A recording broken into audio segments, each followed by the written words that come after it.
And we are live. Hello and welcome, everyone. It's time for another exciting episode of IT Career in Australia channel. And tonight's topic is job hopping versus staying. So we're going to talk about pros and cons for your IT career. Thank you for finding some time to join me this evening. Please, as usual, don't forget to introduce yourselves in the comments.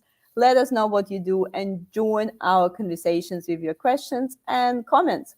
Or again, at least say hi in the comments so we know that you're here. I'm Jana Martins and I'm currently working in IT consultancy. So I'm passionate about learning more about the present and future of tech industry, and obviously love sharing my latest findings with you on this YouTube channel. So again, tonight we're talking about job hopping versus staying, props and cons for your IT career. And Oshri is going to share his insight, his career journey, and we will talk about some potential advantages and disadvantages of job hopping or staying for the same company for the long time. So please make sure tag and share this video with your colleagues and friends who need to hear this. And before we, dive into this topic, I just want to quickly remind you, as usual, that we're streaming live on LinkedIn, Facebook, YouTube. If you miss the stream, no worries, you can watch the replays. Just make sure to subscribe to my YouTube channel, IT Career in Australia. And I go live there every Wednesday at 5:30 p.m. Melbourne time. And we're talking about all the things about IT career, job search, and in and outs of the tech industry in Australia. And also, if you want to make sure you stay up to date and never miss the next show, I encourage you to join my meetup group to receive the invites. And as usual, please make sure to use this live stream, not only your opportunity to learn new information, but also network with people in the industry. And you can network in the comments as well, or in the meetup group, or on LinkedIn or YouTube, whatever is your preferable way. James is here as usual. Thank you, James. Here every week, we like members like that, loyal members, who's staying. John is here. Thank you, John. Great to see you again. So please, guys, say hi in the comments. It's always nice to see that you're here. So that's enough of me. Just passing on to Oshri to introduce himself. Hey, Jana and everybody. So my name is Oshri, and basically I've been in the tech industry for the last 20 years. I started working in Tel Aviv as a software engineer, then hopped into Silicon Valley, and then migrated to Australia and worked in several companies in Australia. And I'm happy to share with you today my experiences. Perfect. Thank you, Oshri. We have some more people saying hi. Shri is here saying hi. James is Jana the best. Thank you, James. You see, it's nice to have fans, Thank you, James. And Jonathan is here, software development, Melbourne, specializing in Salesforce and ServiceNow development. Perfect. Thank you, Jonathan, for joining us as well. Okay, so Oshri, I guess let's firstly talk about a little bit about your career journey. So obviously we can discuss all the props and cons, but would be nice to know your story first and what you did in your career and what path you've chosen. So please, Sure. please, we have a great picture here of you as well. Yeah. And look, I like fishing as well, which is great. Doing it for the last 5 to 10 years. So really, Jana and everybody here. So I started as a software engineer and worked for a few companies in Tel Aviv and Silicon Valley, few industries as well. Started in a company that tried to do flight simulators and virtual cities, and it's literally what Google and Apple are doing the last 5 to 10 years these days. But they tried to do that in 1999, so it was really exciting. It was actually using silicon graphics, supercomputers, and stuff like that. Amazing job. So I did it for 2 years. Then I moved to another company, and I managed to do some in the selling of network and Cisco component business. So in there, I actually spent a lot of time in Los Gatos in the Silicon Valley. Managed to work with Cisco systems and everything. Then switched to another startup that we built the first IDAM, first identity management solution in the world, which was amazing. And then moved to Australia, worked in a startup for 2 years. Then moved again. That startup was actually around security, physical security, actually. And then moved to another company that did cards payments and then BPay payments, and now Australian Payment Plus, which is doing various type of payments. So yeah, it's quite an interesting career, a few industries as well. Yeah, but I must say, like, your last job kind of like went for a bit of a decade. Yeah. Although I look young, but kidding. Yeah, it's actually quite a while. The last job I worked more than a decade. Yeah, that's right. Yeah, so I guess you had the experience on the both sides. So you started with a bit of a, changing the roles, and then you have that, impressive tenure in your current position. So I guess you can look at the, both pros and cons of this journey. That's exactly what we're talking about today. Yeah. And we have a few more people. James saying, I remember the flight sim. Here we go. It's been a while. So, okay, let's, I guess, before we, dive into the props and costs bit, I think you mentioned something, mentioned some video that I'm not sure if you're inspired about it or you find it interesting. So it's Jana, I think it's a conversation piece. So let's have a look, right? Let's see. Let's have a look. Let's have a look. Smart person too. Let's watch the video, guys, together and see what you think. If you are 20 to 30 years old, please find a good boss, not necessarily a good company.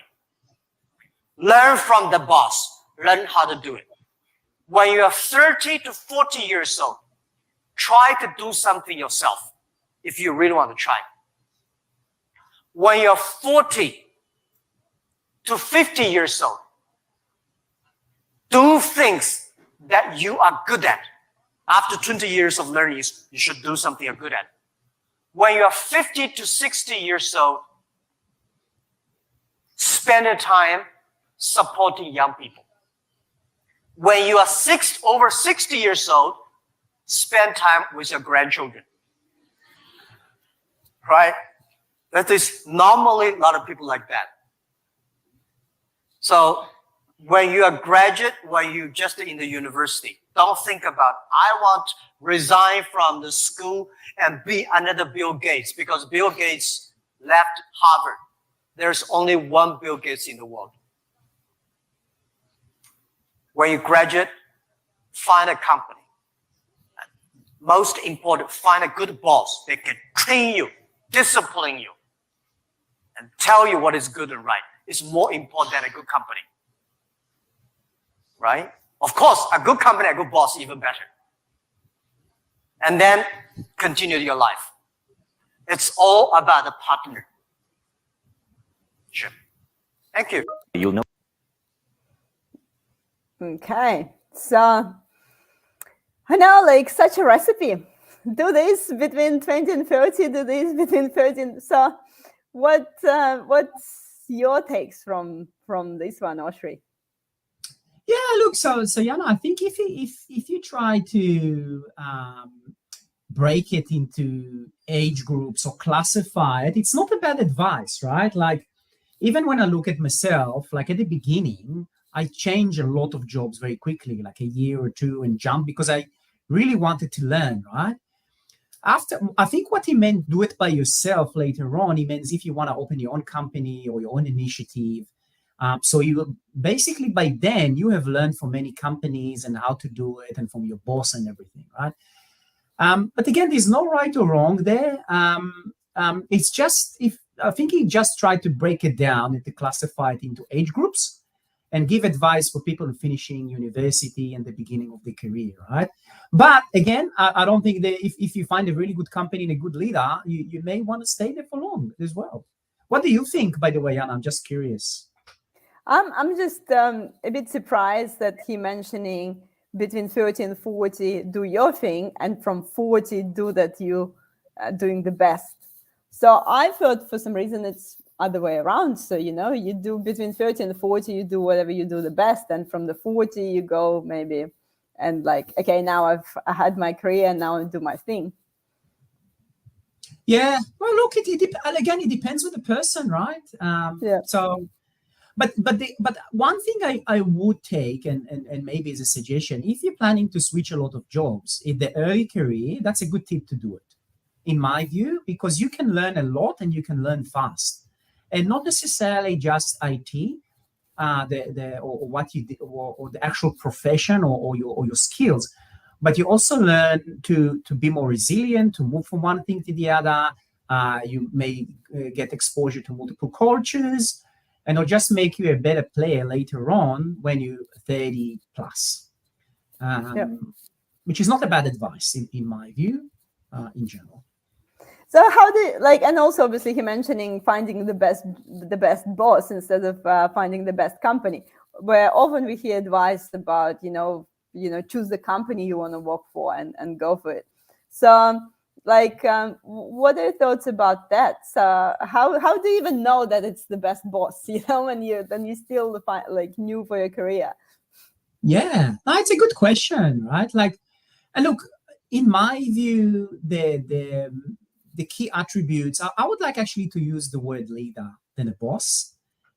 So I think the key thing from the leader, to me anyway, is someone will empower you to do things by yourself, that you can build trust, but also you can learn from, and is happy to invest into you and spend time or company's time, that you will learn new things as well, and provide you a safe environment, especially at the beginning, to fail and learn. But empowerment is a really key thing as well. Yeah. I'm curious to know also what you guys think, by watching this video, do you agree with sort of this timeline and finding the best boss? So maybe put it in the comments.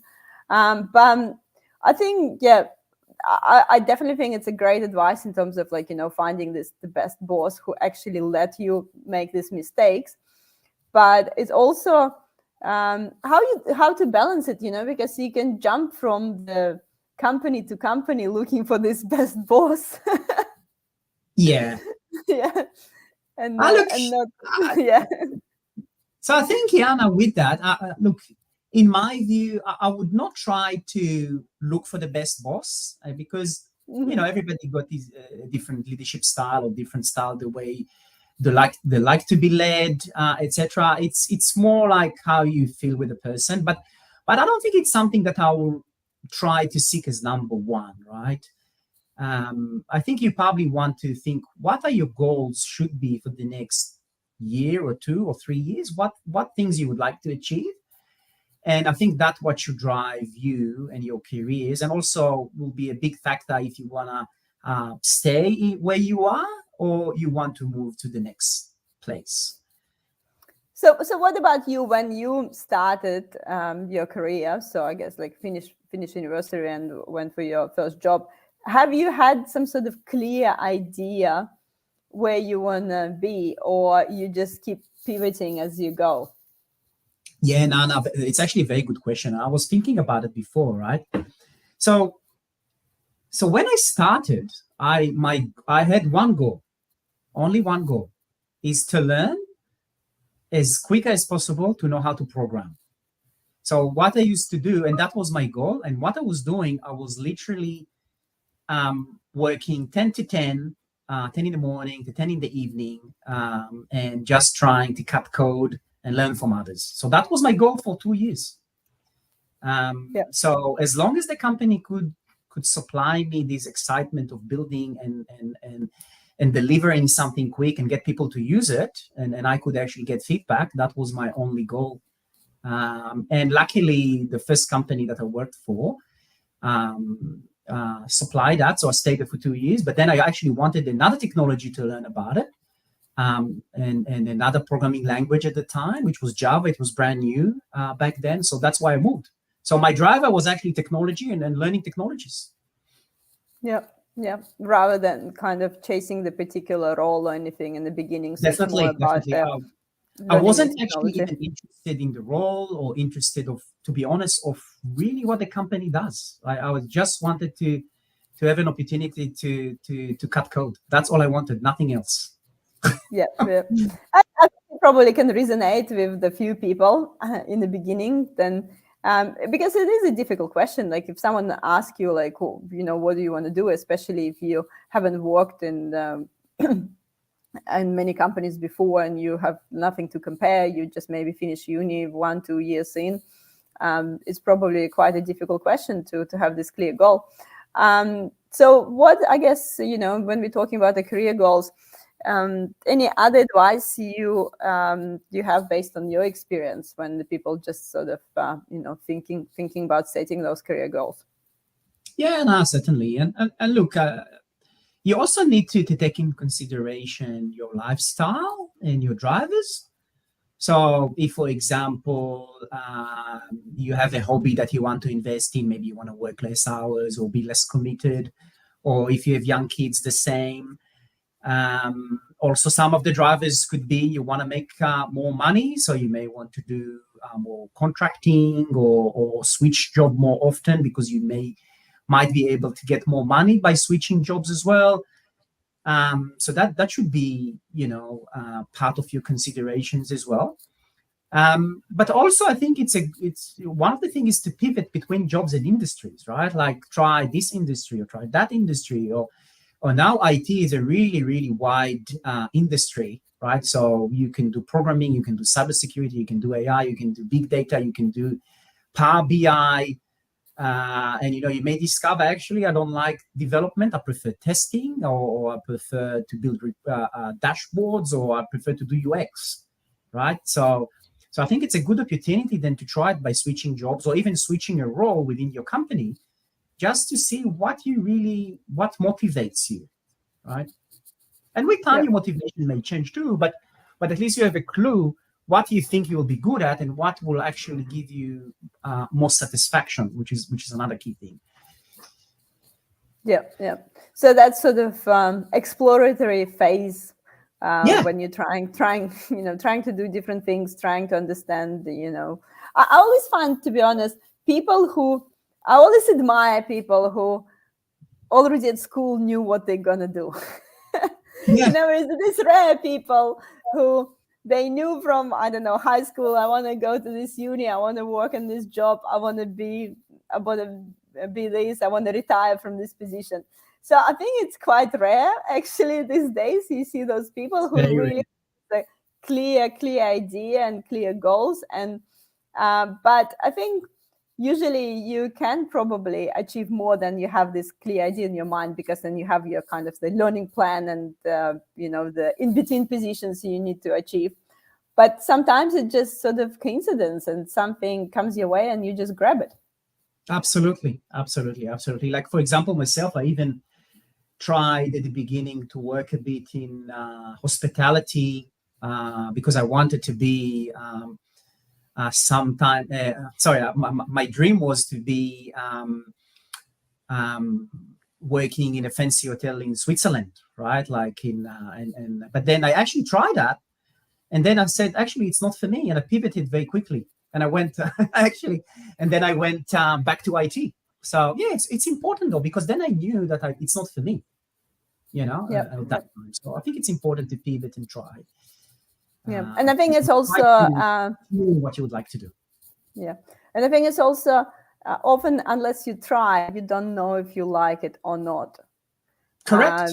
Because we can think about it. We can think that like, oh, that would be so good to be, I don't know, AI expert or something. And you can think about it for years and years, but unless you try to do something, you actually would not know if you enjoy it or not. Exactly. And look, if you're not enjoying it, you might not be good at it as well. So it's important to understand, right? Like you need to do something that you'll be motivated to do and succeed when you like it as well. Yeah. We have a few comments coming up. James is commenting about the finding the leader. That leader will teach you how to be a good worker and how to eventually lead yourself, and good environment will teach you how to interact with multiple types of personalities as well. And same applies to bad environment. We have a question. Sorry, I don't have a name here, but you have an interesting name of your YouTube channel. Maybe put your name in the comments. I can understand the advice about job hopping for fresh graduates, but how about for mature people in their 30s that didn't get the chance to jump between different companies? Is it too late to do? Look, I don't think it's ever too late to change jobs. So you can change jobs at the age of 60. Not an issue, right? Like it's just a perception. You can change job you can stay at one company from the age of 18 to 45, and then maybe for 45 to 60 change 5 jobs. I don't think it's an issue.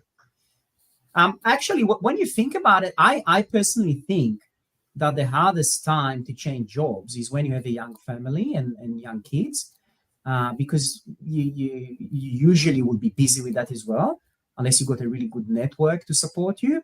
But once your kids are, let's say, can manage themselves, etc., like the age of 12 and above, then it's a great time to change jobs. Why not? Yeah. That definitely, that's coming back to this, your personal circumstances as well. So people having kids in different ages these days as well. So Correct. Some people have kids young, some people have kids later. So it's probably also that will pivot your career as well. Absolutely. Yeah. And also, I think I'm totally agree about it's never too late. And I do obviously interview a lot of people in this channel who talking about different career transitions. And I think when you're older, the career transitions is actually easier. Like when you're not older, more mature, then the career transition is easier because you always can find these interchangeable skills.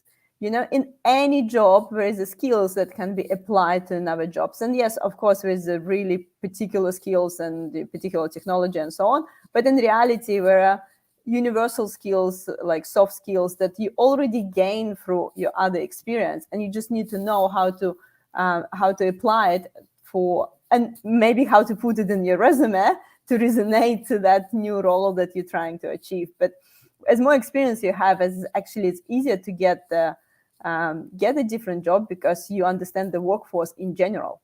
Absolutely.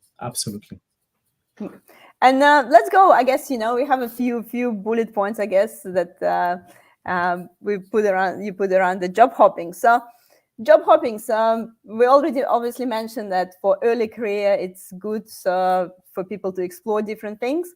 What else is job hopping is good for? What other kind of advice around? Who would you advise to do a bit of a job hopping apart of the graduates? Yeah, no, definitely. So when you think about it, one of the things that is written there to amplify your resume. So look, if you want to add more skill set, or you feel, let's say, that you're not adding any skills to your resume, then I think it's a really good time to consider changing a job, right? So look, I usually suggest that if you can't add something, a word or a sentence into your resume every 6 months, you may want to consider to try something else, either with the same organization or a different organization, right? Like a job hopping not necessarily means leaving an organization. It could mean you're trying something else in the same organization or moving to another organization. So I think it's a key thing, right? Like do this test, guys. Look, every 6 months you can't add a word to your CV. Try to do that, right? The resume test. That's actually a really good thing. Like even if you're not looking for a new role, there is no harm to revisiting your resume every 6 months and see what did you put there, and compare it to what you're actually doing at your current role, because and the company is moving so quickly these days, and your role description changing quicker than you even think about it sometimes. Correct. Or not. Yeah, certainly. And look, another thing is it's how you feel, right? I believe, Jana, I was listening to I think 2 weeks ago your discussion with Jonathan, right? So how your Monday look like? How do you feel? Yeah, that's the one, right? So how do you feel about Mondays when you're about to go to work, right? So if you feel drained and you don't feel like going, then maybe it's time to do a change, right? Like it's an horrible feeling. I don't have this feeling, but I can imagine, or speaking to people, if you have that feeling, it's something that you may want to do something with it, right? You don't want to leave it there. So that could be another reason for job hopping. That's, I think, another key one. Also, how it impacting your personal life, right? Like we all spending a lot of time at work or with our work colleagues. I know many now may work remotely in IT, but it's still, even if you're at home, you are spending a lot of time with people with video calls or doing work. So how does that impact your personal life? How do you feel when you wake up? Are you happy? Are you happy with work? So it's a really important thing. And would you welcome a culture change? Would you like to meet new people as well? New work colleagues. That's also another key thing, right? That may impact you. And again, and it's another bullet point there. But the more you do it, the easier it is. And again, you don't have to move away from a specific organization. But if you change roles frequently, even the same organization or outside, it just becomes easier. And the more you do it, the better. Now, what I wanted to touch, Jana, is let's think. I was thinking to myself today, right? Like, let's take PayPal, right? We're all using PayPal, and PayPal was founded by Elon Musk and many talented people. So just imagine if all of these people, when they sold it to eBay, I think it was 2002, something like that, if they would stay there and we're not hopping, we would lose a lot of great products. When you think about it, right? So there's something you guys can have a look. I think they call it the PayPal mafia, and these are the PayPal employees that they founded PayPal, and when it was bought by eBay, they left and they had their own thing. And Elon Musk, we all know about Tesla, and SpaceX and OpenAI and Neuralink, etc. But there's lots of people there, like even YouTube. Former founder of PayPal, he was an engineer, Steve Chen. He founded YouTube. And Yama was founded by another guy. So yeah, so think about it. By doing job hopping as well, you can influence another organization and other products as well. Yeah, and kind of in line with that video that we watched in the beginning. So you do something, between your 20s and 30s, and in your 30s, you go and try to do your thing. That's right, and I think in that case, he was right? Like when you think about it, if you take the PayPal mafia, so they all actually founded small companies, then it became PayPal, and then they did their own thing again, and they actually strike. They actually had a lot of knowledge, I guess, in how to run a company, how to have the engineering done, how to run IT, or even how to sell it and make it a successful business as well. Yeah. And but I guess the common question that a lot of people also ask when it comes to job hopping is how it gonna reflect in my resume, because so on one side, job hopping can give you different skills, experience in the different areas, but maybe then the hiring manager looking to resume, then the person only stayed 1 year in each job, they might question it. Like, is that person, I don't know, getting bored too quickly, or is that person not loyal enough to stay, or maybe this person, I don't know, don't want to push through some problems that occurs when you stay, I don't know, in the company over years. So what are your thoughts about that? So like maybe as a hiring manager, how would you look at the resume that has like a different job every year. Yeah, certainly. So look, it's also so there's another factor there is what the hiring manager is looking for.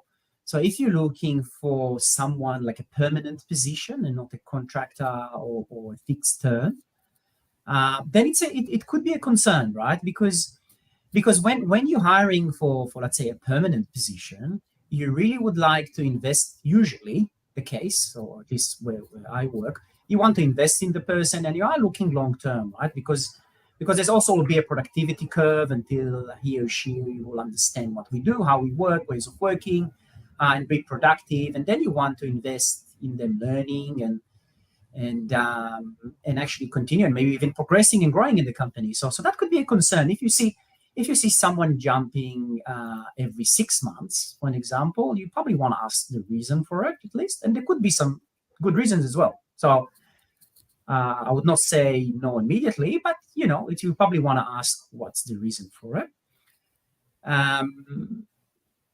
Yeah, so it could be sometimes a concern if you're hopping too much.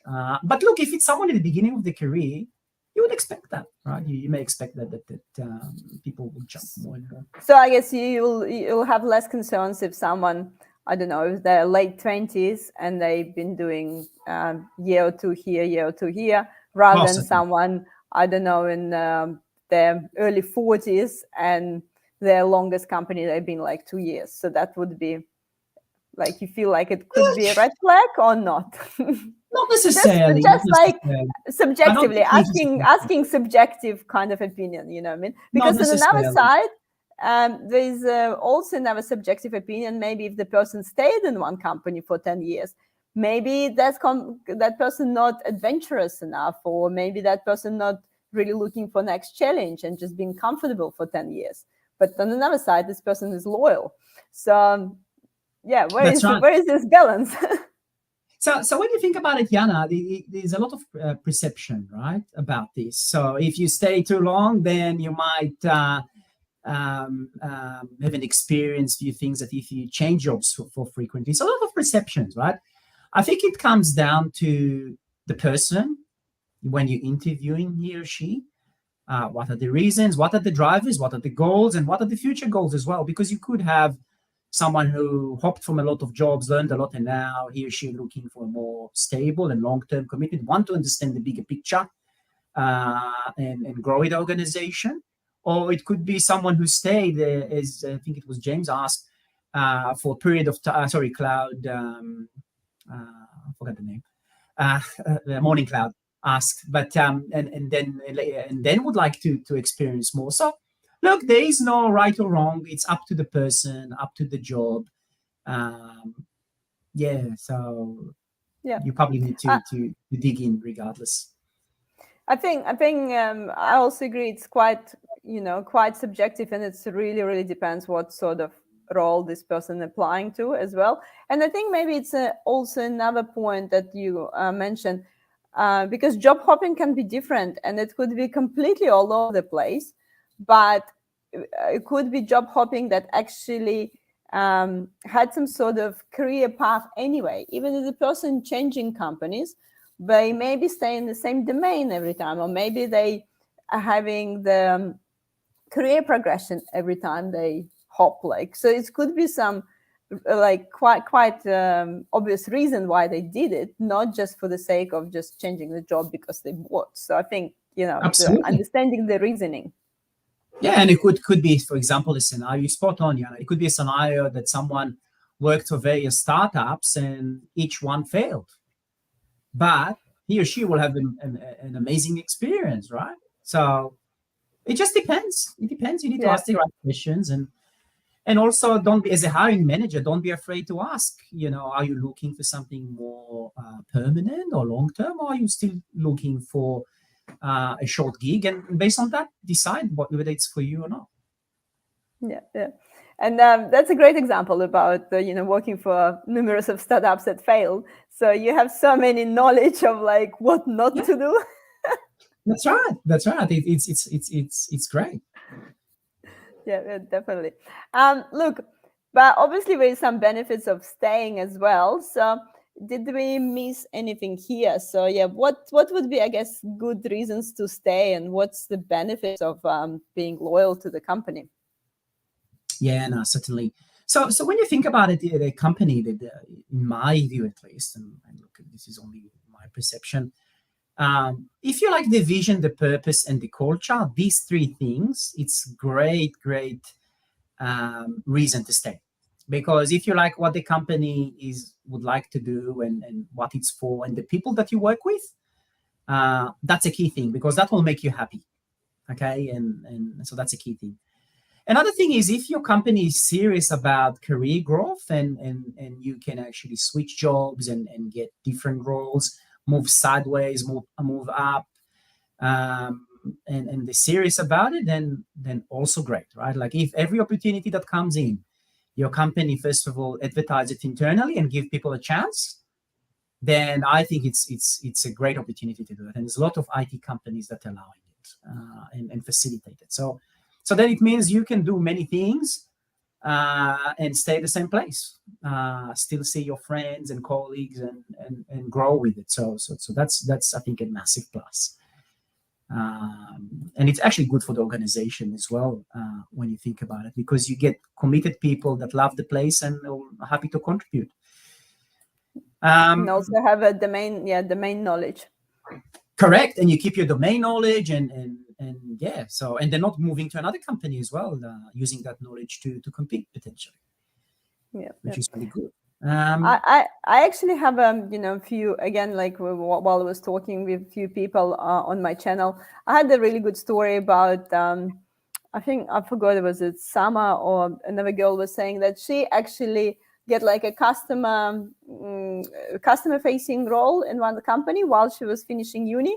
And once she finished uni, so she kind of like tried to tell everyone in the company that now she finished her IT IT course, and try just to find any ways to talk with the IT department and things like that. And eventually she just moved to QA role in that company, and further down the track. So and that's probably one of the advantage of staying in one company, especially that company allows it. But I think the key point here is not sitting there and waiting for someone to come to you and offer, new role, or offer promotion, or offer some horizontal move, because there could be so many different horizontal moves, especially in the big companies, that you don't even think about, or maybe don't know about. So, but you can't be, I guess, passive about it and just expect that suddenly someone from IT department somehow will know that you just finished your IT degree. Yeah, absolutely. And come suggest you role. So you need to obviously put yourself out there, and to make sure that you get connection with that particular team or this particular manager, and express your willingness to move. And even if it's a completely different department, I think it's much easier to do it within the company you work, because you know the people, the domain knowledge and things like that, rather than going to a completely different company and trying to get a completely different role. Absolutely, Anna, absolutely. And look, being assertive is a key thing. And look, I must admit, with people in IT, sometimes we're lacking some soft skills. So as you're developing your IT skills, it's important not to neglect the soft skills and business skills as well. And one of them is being assertive, be able to negotiate, communication, and that's also a key thing. Yeah. And also, I guess, what about you? So the in your current company, you've been almost, 15 years. So did you feel like it was some opportunities that were just been presented to you, or did you feel like you chased some particular opportunities? How did you go about, I guess, staying inspired and stayed interested while staying in the same company? Yeah, sure. So look, even though I stayed in one company for a long time, to me it feels like it was a year or two. So when you think about it, I was always had challenges. I switched maybe 4 or 5 roles. I been offered, and I asked to be offered some other roles as well. Yeah, so it's all the combination of that we talked about, of being challenged, try new things, learn new technologies, being moved. For me, what was I would like to do is move from being an engineer to be more like an IT leader, and I managed to do that as well. So that's new challenges, lead a team to success, and of course having different satisfaction and outcomes as well. So all of that, yeah. So again, my organization, and it still is, I like the vision, I like the purpose, and I like the fact that the value internal employees getting new roles. So yeah, that's a key thing, and that's what makes a good organization in general, for me at least. Definitely. Anything else we forgot to mention? I guess in terms of the props and cons. I think we talked about the key things, Jana, by looking at it. Yeah. So I guess let's try to summarize. Yeah. So we talk about some props, cons, staying, leaving, hopping. So if we need to sort of I have a few comments coming in. A few people just join us saying hi. Mohammed saying hi. Tinesh saying hi. Tiger Shark. I like Tiger Shark names. It's Jason. Here we go. Thank you, Jason, for clarifying. Thank you guys for joining. So if you have any last questions to Oshri, please put them in the comments. But Oshri, let's summarize, I guess. Yeah. So if you put the three main things, like three things to consider, what advice would you give to some IT professional who are trying to navigate this decision between job hopping or staying in their particular organization? So what would be, I guess, three key things? Yeah. So I guess number one, in my view, is be authentic with yourself. So see if you're happy, do a resume test, and check your Monday morning if you're happy to go to work. So if based on that, you can decide whether you want to pivot from a role, organization, etc. Second thing, and look, this is the key thing in my view. You also need to take into account your goals, your drivers, and your lifestyle at a specific stage, right? And it can change.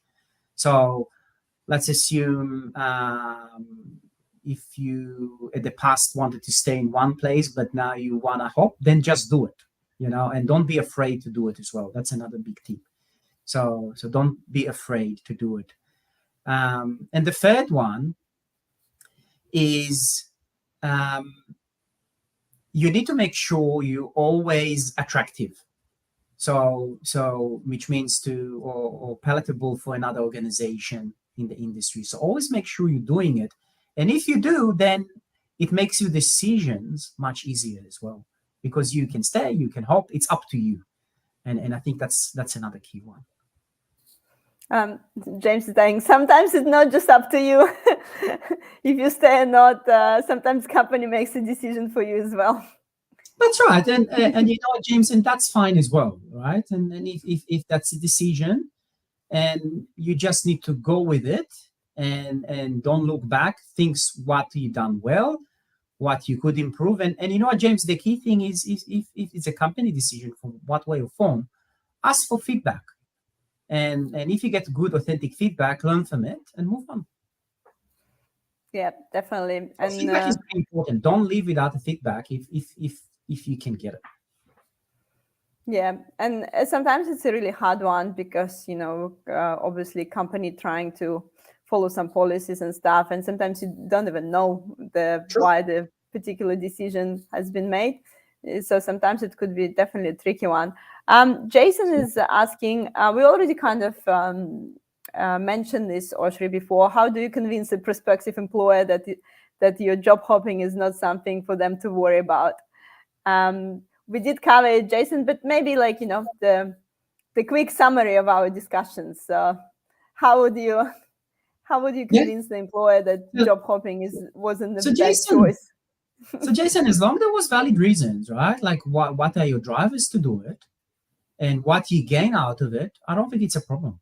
So you just need to be honest and say why you did that, and it could be that you felt in some places that it wasn't a job for you, it wasn't a culture for you, and you decided to move on until you find something that you like and you enjoy doing. Yeah, and I think we also mentioned it depends of your job hopping journey. If your journey been like completely all over the place, or you actually had some sort of strategy why Correct. you've been changing jobs, and maybe you are progressing or staying in particular domain, or you have inspiration to learn about particular thing. Again, about that reasoning and communicating it to your potential employer. So it's not just you. I got bored here, and then I jump here, and then I got redundant here, and I job here, and then I didn't like the boss there, and that's why I'm here. So it's all about the reasoning. So how you explain your change it every time, and it could be quite valid every time. Absolutely. Yeah. So one more question from me that actually I want to ask: what is your views on potential financial implication? When you stay in one company or do the job hopping, do you feel like job hoppers can get more money because you ask for more money every time you job hop, or it's all just balance out at the end? If you stay in the same company, eventually you get same outcome. What do you think? It's a very good question. And it really depends with the organization as well that you work for. So if your organization is always tracking the market and look for benchmarks and make sure that the employees are as per the benchmark plus and happy to reward good employees, then you're in good hands. But look, not all organizations are happy to do that. And then by job hopping, you could potentially have an increased REM or salary as well. Yeah. So it's really to do with the organization that you work for. But with job hopping, you could try to get better roles or better paying roles as well. Yeah, certainly. That's one of the I think benefits of moving between roles as well. Could be one of the benefits. Yeah. I guess also it's taking consideration if you're moving to contract or permanent, and it also depends, I guess, of your sort of personal financial strategy, I guess, as well. Absolutely. Some people prefer contract and prefer to make money right now and have money in the pocket. Some people prefer like long-term strategy and have something more secure and eventually like ticking their financial goals. So I think we definitely see something like that in the last 2 years when people were changing job like crazy during COVID, taking the bigger pay and the higher rates, and now some of these people have to go backwards because so many contracts get canceled and people need to move to permanent roles. So I guess it's a personal choice and a personal strategy. Absolutely. But I guess overall we agree that we can make a bit of extra cash by hopping. Yeah, I believe so. I believe definitely this is an opportunity to look at when you're doing it. Yeah, certainly. But some people may hop as well just because they want to do something else. Could be as well, but definitely it's something that you could seek as an opportunity. Yeah, but the question is those extra pay give you the extra satisfaction as well? So I think that's it's always that. Yeah, that's a key thing. And look, and it also depends what drives you, right? If money drives you the most, then it probably would. But if drives you learning or culture or vision or the people that you work with or what technology you're working on, if you're IT, then it just depends. Or some people may want work that give them travel as well, travel to places, and there's a lot of things that you can put in the mix. Yeah. And Oshri, last question I have before we wrap up today, if no one else is asking questions.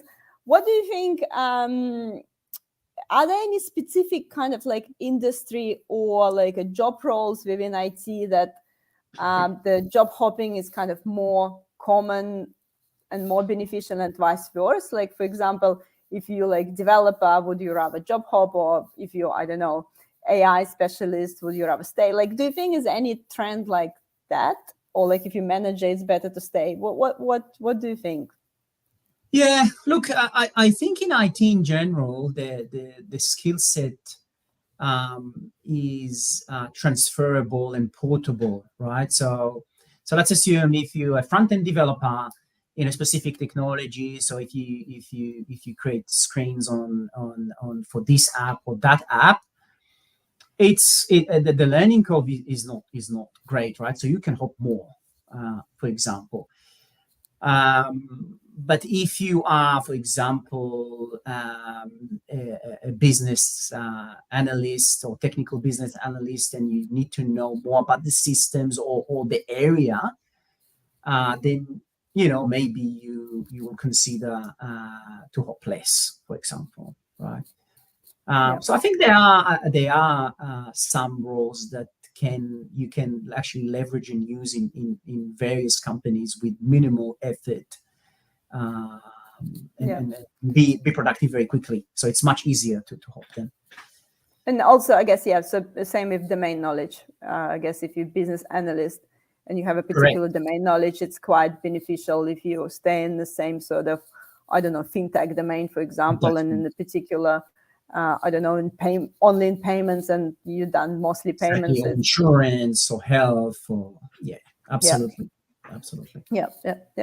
Cool. Makes sense. Cool. If guys, you don't have any more questions, I think we covered quite a lot about the props and cons, and I think you kind of get a bit of an idea by listening to this conversation if you should job hop or not. So I hope you have some sort of I guess at least things to think about. That's a great sentence, Jana. But before Oshri, before I let you go, let's pick the winner of today's giveaway. So the usual giveaway tonight is 30 minutes virtual coffee chat with Oshri, where you can ask him more questions or pick his brain about his career and experience. So look at the comments and think who will be the winner for today. And while you're doing this, I'm gonna announce the speaker for next week. So next week, it's 19th of July, obviously Wednesday, as usual.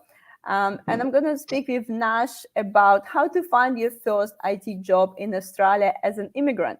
So really kind of burning topic, because a lot of people usually contacting me on LinkedIn and saying, oh, look, I'm, just moved to Australia. I don't have a local experience. What should I do? So next week, that's exactly a topic for you. Nash been a career practitioner for, 15 years. And he recently wrote a book about the career journey. So check it out as well. So we're going to talk with Nash next week, 19th of July. And the week after, on the 26th, we're going to talk about some, exciting career changes from accounting graduate to DevOps engineer with Ben. So stay tuned. Obviously, I'm live every Wednesday, so there is a lot of topics coming up. Jonathan saying, great info and advice. Thank you, Jonathan. Thank you. Jonathan saying, awesome presentation. Thank you so much, guys, for your comments. It's really important for me. Obviously, I encourage you to like this video, subscribe to my YouTube channel, all this usual stuff. So it's encouraged me to keep going. And Oshri, who's the winner of the virtual coffee chat today? Yeah, I like the question of Morning Cloud. Morning Cloud. Yes. If you're interested, I'm more than happy to. So Morning Cloud, unfortunately, I'm not connected with you on LinkedIn, and I know who you are because you have a nickname. So please make sure to get your giveaway, connect with me on LinkedIn or send me a message on the meetup or you can probably send me a message on YouTube as well. So please get in touch with me, because I can't get in touch with you because I don't know who you are. But please, please, please do, and we'll organize the virtual coffee chat with Oshri. Thank you, Oshri. And just to put you on the spot at the end of the stream, just to finish it, can you please share with us your favorite inspirational quote? Or just His favorite what? Sorry, Anna? Your favorite inspirational quote, or just, some statement you live by, something, Yeah, anything sure. that comes into you. Thank you. Anything. Look, I think. While you're thinking. Thanks, Monica. I think I like the one that Steve Jobs were using about hiring, and it was. Man, it slipped my mind. Was it something around hire by attitude, not by the skills? Something about. So the key thing is, I don't remember exactly the quote, but you always want to hire people that are smarter and better than you. That's the key thing. So if you do, that will make you and the organization successful. So the key thing is get the right people, and you'll be successful, and the organization will be successful. Definitely. That's an ego task, to find the people that's smarter than better with you. That's an ego exercise. If you do that, you for a always lot be of successful. people. Yeah, that's the key thing. So guys, make sure to look for people that's smarter and better than you. And I think part of it is actually admitting that you might not know something, or someone can someone can do the job better than you. So as I said, I think it's a lot of psychology involved in this one. Absolutely. And you're not feeling frightened by hiring someone that you think is better than you. So perfect. Thank you, Oshri. Thank you for tonight. Morning Cloud, please connect with us. Can't wait to know your real name. and I'll see you next Wednesday. Thank you, everyone. Thank you, Liana. Thanks for organizing.